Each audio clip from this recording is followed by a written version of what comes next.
여러분 안녕하십니까. 더불어민주당 추미애 의원이 6.3 지방선거에서 경기도지사 후보로 확정이 됐습니다. 5일부터 7일까지 본경선이 진행이 됐는데 여기에서 과반 득표를 한 겁니다. 과반 이상 득표를 했기 때문에 후보로 확정이 된 겁니다. 애초에 추미애 의원이 1차에서 과반 이상 득표를 할 것이다, 이렇게 사실 예상한 사람이 이렇게 많지는 않았습니다. 제가 지난 5일날 추미애 의원 측근한테 물어보니까 그렇게 얘기를 하더라고요. 과반 이상 득표를 해서 결선 안 가고 끝날 것이다, 이렇게 얘기를 했습니다. 저도 이제 약간 반신반의했는데 예측대로 그렇게 추미애 의원이 민주당 후보로 확정이 됐습니다. 각 후보의 순위와 득표율, 민주당은 이 당규에 따라서 공개를 하지 않고 있습니다. 그런데 1차 과거에 예비 경선 때 그 결과, 그때 보면 추미애 의원이 57% 얻었고 한준호 의원이 25% 얻었다고 주장했죠. 그리고 김동연 후보 측에서는 뭐 13% 정도 얻은 걸로 대략 그렇게 이제 알려져 있었습니다.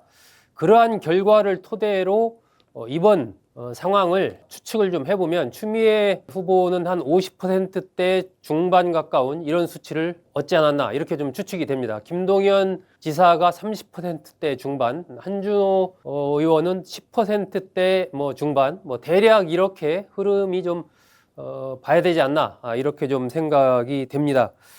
정확한 수치는 뭐 공개되지 않고 있습니다만 대략 흐름을 봤을 때 그렇게 추측할 수가 있습니다. 일단 추미애 의원 후보로 확정이 됐지만 이게 절차를 거쳐야 됩니다. 일단 민주당 최고위원회의에서 확정이 돼야 됩니다. 그리고 나서 국회의원직 사퇴하고 예비 후보를 등록을 해야 되겠죠. 그래서 언제 이제 이런 절차가 확정이 될지, 그리고 국회의원직을 그럼 언제 사퇴해야 되는지, 이런 것과 관련해서 추미애 의원이 이제 당 지도부와 상의하는 그런 절차를 거칠 것으로 예상이 됩니다. 그리고 김동연 지사나 한준호 의원 측의 여러 가지 공약이라든지 그쪽 사람들과의 물리적인 결합, 이런 것들을 통해서 또 선대위를 만들어야 되기 때문에 아마 그런 문제로 당분간 시간을 보내지 않을까, 그렇게 좀 예상이 됩니다. 이번 투표에서 김동연 지사가 30%대 중반 정도로 추측되는 선전을 한 것으로 이렇게 보이는데, 그 배경에는 역시 이제 일반 안심번호 여론조사, 여기에서 김동연 지사에 대한 지지도가 좀 올라간 게 아닌가. 특히 이제 무당층에서의 지지, 이런 것들이 올라가면서 또 안정적인 경기 도정 운영에 대한 평가, 이런 것들이 더해져서 김동연 지사가 선전은 했지만 추미애 의원이 갖고 있는 그 강고한 어떤 당원들의 지지, 이 팬덤의 벽을 넘기에는 역시 역부족이었다, 이렇게 좀 판단이 됩니다. 추미애 의원 측에서는 여성 가산점 10%를 빼고서도 과반 이상을 넘겼다, 지금 이렇게 보고 있습니다. 그 이유는 몇 가지 있는데요. 일단 투표율이, 첫날 투표율이 38%로 예비 경선 때의 14만 표 정도가 첫날 그냥 투표를 했습니다. 그만큼 이제 투표율이 좀 높았다라는 얘기죠. 카톡 모바일 투표로 첫날 했는데, 그리고 이튿날 이후에는 이제 자발적인 ARS, 또 강제 ARS, 이런 식으로 해서 한 7차례 정도 ARS를 또 투표 시도를 했습니다. 그러니까 카톡을 통해서 카톡 모바일로 한 첫날 이미 예비 경선 때의 14만 명 정도를 넘긴 겁니다. 상당히 이제 투표율이 좀 올라갔다. 아마 60%까지는 안 갔을 것 같고요. 민주당 경기도의 권리당원이 32만 명 정도로 그렇게 알려져 있는데 대략 한 뭐 17만여 명 정도 이렇게 좀 투표하지 않았을까, 그렇게 좀 추측이 됩니다. 그렇다면 예비 경선 때 한 14만 명 했으니까 한 3, 4만 명이 더 늘었다고 봐야 될 텐데, 추가된 투표 인원의 한 7, 80% 정도가 추미애 후보를 지지하지 않았을까, 지금 이렇게 추미애 후보 측에서는 계산을 하고 있습니다.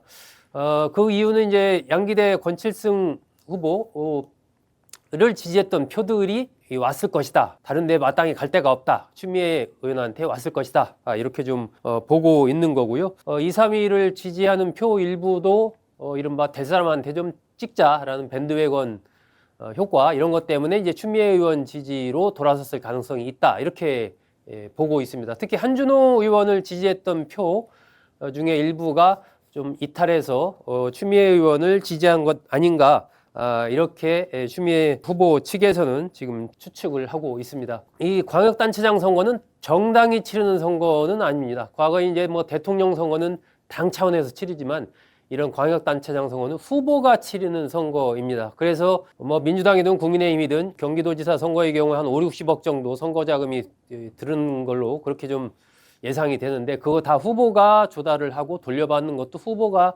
돌려받는 겁니다. 그래서 일단 후보가 선출된 이후에는 정당의 어떤 영향력, 이것보다는 이제 후보의 영향력이 절대적이다 라고 봐야 되겠죠. 캠프를 짜는 데나 여러 가지 전략을 세우고 정책을 내세우는 거, 이런 측면에서 정당은 이제 보조하는 거고 후보의 역할이 그만큼 중요하다. 그래서 이제 추미애 후보 측에서도 예선 때와 다른 본선에서의 새로운 모습을 보이기 위해서 또 하나된 캠프를 구성하기 위해서 김동연 지사, 한준호 의원 측과 여러 가지 협의를 거치고 공약들도 좀 필요한 부분들 갖다 쓰고 이런 이제 원팀 모양을 갖추기에 고심할 것으로 그렇게 좀 판단이 됩니다. 자, 추미애 의원이 이 김동연 지사, 한준호 의원을 누르고 더불어민주당 경기도지사 후보로 확정된 그 배경, 비결 뭘로 봐야 될까요? 역시 이제 기본적인 것은 지금 이른바 민주당 정천회 대표가 내세우고 있는 당원 주권 시대, 당원 중심의 정당 운영, 이것을 빼놓을 수가 없을 것 같습니다. 큰 틀에서 당원들이 결정한다라는 거죠. 이게 이제 지난 당대표 선거에서 정청래, 박찬대 두 후보가 맞붙었을 때에도 그러한 부분이 있었고, 이번에도 추미애 의원이 이 선거운동을 펼치는 과정에서 이른바 한준호 의원이 이제 명픽을 내세웠지 않습니까? 하지만 그런 부분들이 생각보다는 그렇게 큰 영향력을 끼치지는 못했다. 그 이제 한준호 의원과 관련된 여러 가지 뭐 인지도도 낮고 경험도 좀 부족하고 이런 것들도 있지만 기본적인 배경에 흐르는 것은 당원들 중심의 그 흐름, 이것을 추미애 의원이 올라탔다라는 거죠. 이게 이제 가장 큰 비결이 아닌가 싶습니다. 그리고 나서 이제 추미애 의원이 육선 아닙니까? 지역구에서 육선을 지내면서 당 대표도 지내고 최고위원도 지내고 법무부 장관도 지내고 법사위원장도 지내고 이렇게 이제 당과 관련된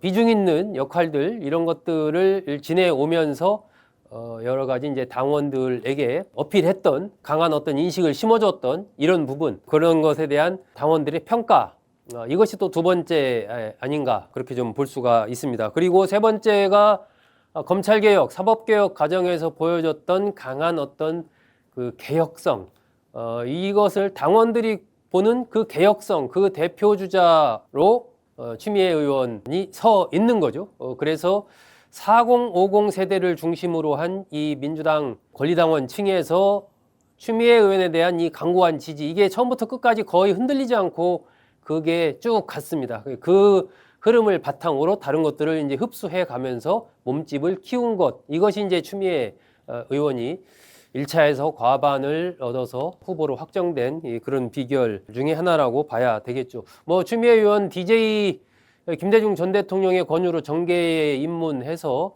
벌써 오랫동안 민주당에서 정치 활동을 해왔고, 그 과정에서 과거에 뭐 동교동계 포함해서 또 친명계 일부까지 굉장히 넓은 스펙트럼과 그런 지지층을 갖고 있는 또 그런 인물이기도 하죠.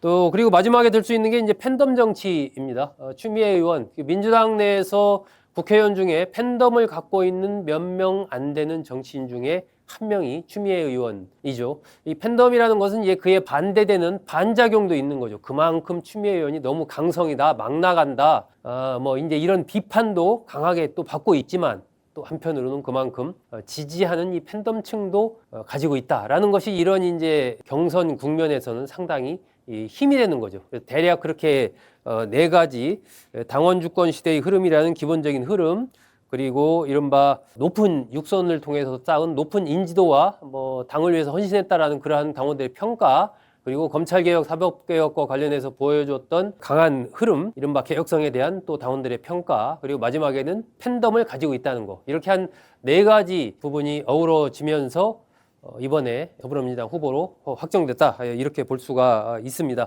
상대적으로 이제 김동연 지사 같은 경우는 안정적인 경기도지사 운영을 보여줬고 중도 합리적인 모습을 보여줬지만, 초반에 도지사 되고 나서 친명들과 척을 졌던 거, 그리고 이제 이재명 대통령과의 경쟁을 했던 이런 부분들, 친명 당원들의 지지를 얻지 못한 것, 그러니까 어느 쪽에도 좀 강한 어떤 그런 지지층, 갖고 있지 못한 거, 이것이 이제 김동연 지사로서는 뼈 아팠다, 이렇게 봐야 되겠죠. 자, 추미애 의원, 그렇다면 여성 최초로 지역구에서 육선을 한, 이것만으로 지금 우리 정치사에 기록된 인물입니다. 과거 정치사에서 그 박순천 전 민주당 총재가 5선을 기록했었습니다. 5선을 기록해서 정치사에 기록이 됐었는데 2대 그리고 4, 5, 6, 7 이렇게 해서 5번 국회의원을 했었거든요. 그런데 이 중에서 7대 때는 이제 신민당의 비례대표로 국회의원이 됐습니다. 그래서 5선을 했지만 지역구에서 한 건 4번이고 한 번은 비례대표를 했었죠.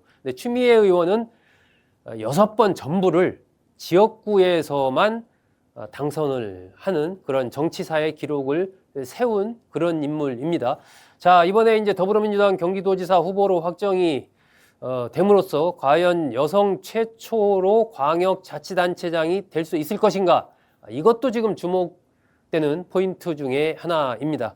지금 국민의힘에서는 아직 후보들이 확정이 안 돼 있는 상황이고 또 뭐 당에서 추가 공모를 하겠다 지금 이렇게 얘기하고 있는 상황입니다. 국민의힘 현재 경기도지사를 향해서 뛰고 있는 후보로는 양향자, 함진규 2명의 현재 후보들이 뛰고 있습니다. 하지만 국민의힘 공관위에서 좀 더 후보군들을 좀 더 모을 필요가 있다. 조금 더 비중 있는 경쟁력 있는 인물이 좀 더 필요하다. 뭐 이래가지고 이제 유승민 전 의원이나 김문수 전 지사 등에게도 이제 권유를 했지만 뭐 여의치 않은 상황인 것 같습니다. 어쨌든 추가 공모를 하고 있는 상황입니다. 국민의힘 후보가 누가 확정될지 또 본선의 결과가 어떻게 될지 봐야 되지만 어쨌든 추미애 더불어민주당 경기도지사 후보 지난 대선에서 경기도의 표심이 이재명 당시 후보가 김문수 국민의힘 후보를 거의 138만 표 차이로 경기도에서 앞섰거든요. 그것이 이제 이재명 후보가 압승했던 동력이 됐습니다. 그만큼 경기도의 표심 자체가 민주당 우위의 어떤 구도로 돼 있는 것이 현재 상황이기 때문에 추미애 의원으로서는 여러 가지 위기 관리를 하면서 원팀으로 만들어 가면서 경기도지사를 위해서 노력할 것으로 예상이 되고 경기도지사가 된 이후에는 아마 대통령까지 내다보는 어떤 정치적인 야심을 불태우지 않을까 그렇게 좀 예상이 됩니다. 네, 오늘은 추미애 더불어민주당 의원이 경기도지사 후보로 확정된 배경은 무엇인지 분석해 봤습니다. 여러분 고맙습니다.